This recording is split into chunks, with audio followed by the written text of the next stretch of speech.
Donc bonjour à tous et à toutes. Je suis Fiona Lenda, directrice France de Channel Factory. Alors Channel Factory, pour ceux qui ne connaissent pas, on est une adtech américaine. On sécurise, on contextualise l'inventaire sur les plateformes sociales notamment, et ce dans le monde et depuis plus de 10 ans. Alors aujourd'hui, je viens vous parler non pas forcément de Channel Factory, mais de notre cœur de métier, d'un sujet qui fait partie de notre cœur de métier, qui est la publicité responsable, la publicité consciente, mais surtout comment l'industrie s'est transformée et s'est transformée depuis l'avènement du programmatique, depuis le développement des plateformes sociales. Alors, le secteur digital connaît un changement qui dure depuis près de 15 ans à peu près, un changement important que vous avez pour la plupart en tant qu'annonceur déjà effectué. Vous l'avez effectué dans le choix de vos fournisseurs par exemple, vous avez choisi la façon dont vous recrutez et comment vous commercialisez vos produits de façon consciente, dans le respect de la diversité et de vos valeurs. Alors, il y a des marques, je peux prendre comme exemple Nike, qui par le choix de ses ambassadeurs et de ses stratégies a activement pris position contre le racisme. Dove qui renforce la confiance des femmes et la diversité bien entendu. Mais alors, qu'en est-il de l'achat média? On l'a un petit peu oublié, et plus encore de l'achat en programmatique et sur les plateformes sociales. Alors, la révolution des médias digitaux et le développement des plateformes sociales, programmatiques, comme je le disais, a donné naissance à une abondance de contenu, alors notamment vidéo, et à de nouvelles possibilités pour vous, annonceurs, de mettre votre marque en lien avec les consommateurs. Mais comme pour toutes les révolutions, il y a des conséquences qui sont inattendues. Alors, je vais vous présenter ce que j'appelle les 3 R, on va dire, du digital, à savoir les moteurs du changement, la manière dont l'industrie s'est transformée et, in fine, ce qu'on doit faire tous ensemble sur le secteur pour arriver à une 3e ère de l'écosystème qui est beaucoup plus équitable, plus efficace et in fine plus performante. Alors la première ère que je vais vous présenter est celle du chaos. Alors ça fait un petit peu peur, mais il faut se rappeler les plateformes sociales entre 2004-2005, si je prends pour exemple YouTube et Facebook, programmatiques qui arrivaient quelques années après, ont ouvert la voie à de nouveaux phénomènes, alors tels que la fraude publicitaire, les robots notamment, le contenu généré par les utilisateurs.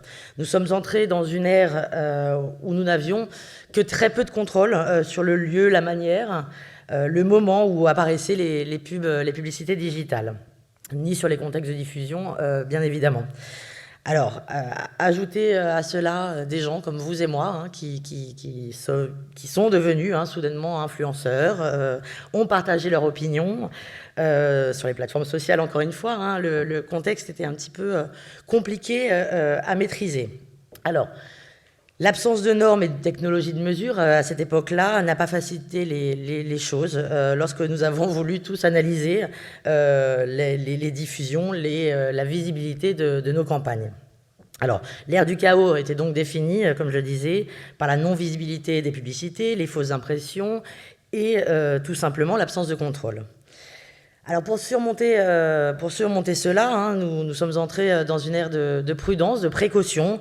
Nous avons, en tant qu'industrie, reconnu les problèmes et par conséquent mis en œuvre les nouvelles normes pour les traiter. Alors, je peux citer les bloqueurs de publicité qui allaient se développer à cette époque-là. Les mesures de visibilité ont été introduites aussi, comme les nouvelles normes de mesure de la part d'acteurs que vous connaissez, comme les GARM aux États-Unis notamment, et l'IAB. Alors, à cette même époque de prudence, l'industrie établissait de nouvelles normes pour la sécurité, encore une fois, des marques, sur les plateformes et par le tiers d'acteurs tiers que vous connaissez encore une fois. Je peux citer Double Verify, IAS ou Moat.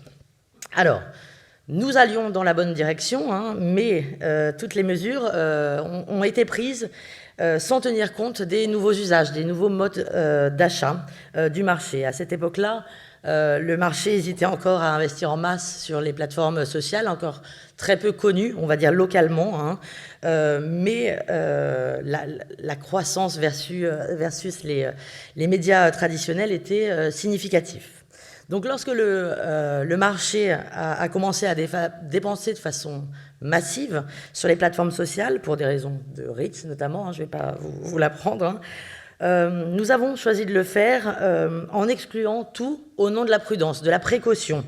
Je vais prendre des exemples, malheureusement, qui sont un petit peu d'actualité, mais à la suite des attaques terroristes, hein, le marché a exclu des mots-clés comme arabe, Coran, islam. À la suite d'attaques ou de manifestations de haine contre la communauté LGBT, il y a des mots-clés comme lesbienne, homosexuelle, gay. Sur le parti handicap, on a vu hein, dans des listes d'exclusion des mots comme autisme. Donc je ne sais pas ce que vous en pensez, mais je pense que c'est assez réducteur, assez généralisateur. Donc la prudence à cette époque a été un pas dans la bonne direction, mais beaucoup trop restrictif. Alors du chaos où la fraude publicitaire dominait, où nous n'avons que très peu de contrôle hein, sur les achats, à la prudence, où on a introduit des bloqueurs de publicité, de nouvelles normes, mais exclut autant que possible ce que nous devons faire maintenant, tous ensemble, hein, l'industrie, c'est un nouveau pas vers la conscience. Alors, être conscient, c'est être inclusif. C'est ce qu'on croit, nous, chez Channel Factory, du moins. Parce que si vous êtes inclusif, vous suivez vos valeurs, vous soutenez le non-racisme, vous souciez de l'environnement, vous croyez en l'égalité, la diversité, dans une démarche RSE. On en parle beaucoup en ce moment. Alors, vous choisissez d'atteindre vos clients potentiels, mais tout en choisissant activement de ne pas exclure des personnes en raison de leur couleur de peau, de leur religion, etc.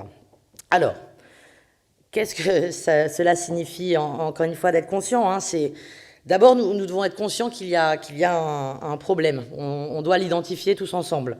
On doit aussi nous sentir concernés pour pouvoir faire quelque chose et commencer à agir. Parce que ne pas vouloir agir, c'est in fine aussi grave que de mal le faire. Donc, être conscient est donc un engagement à plein temps qui commence par nous-mêmes, par vous-même. Nous devons être suffisamment ouverts pour être conscients du problème, rejoindre la conversation, pour comprendre les défis, partager nos voix, trouver des solutions tous ensemble. L'idée est d'avoir un paysage médiatique plus inclusif, vous l'aurez compris. Alors, pour passer de cette ère de prudence encore trop présente à l'ère de la conscience, hein, de la responsabilité, qu'est-ce qu'il faut faire? Alors, tout d'abord, il y a des listes de blocage avec des mots-clés trop exclusifs, vous l'aurez compris, noir, arabe, gay, lesbienne, je pense que c'est plus possible en 2022. Ils ont été choisis, bien entendu, au nom de la prudence, hein, mais ils tendent à exclure exagérément. La première étape, c'est de revoir ces listes d'exclusion.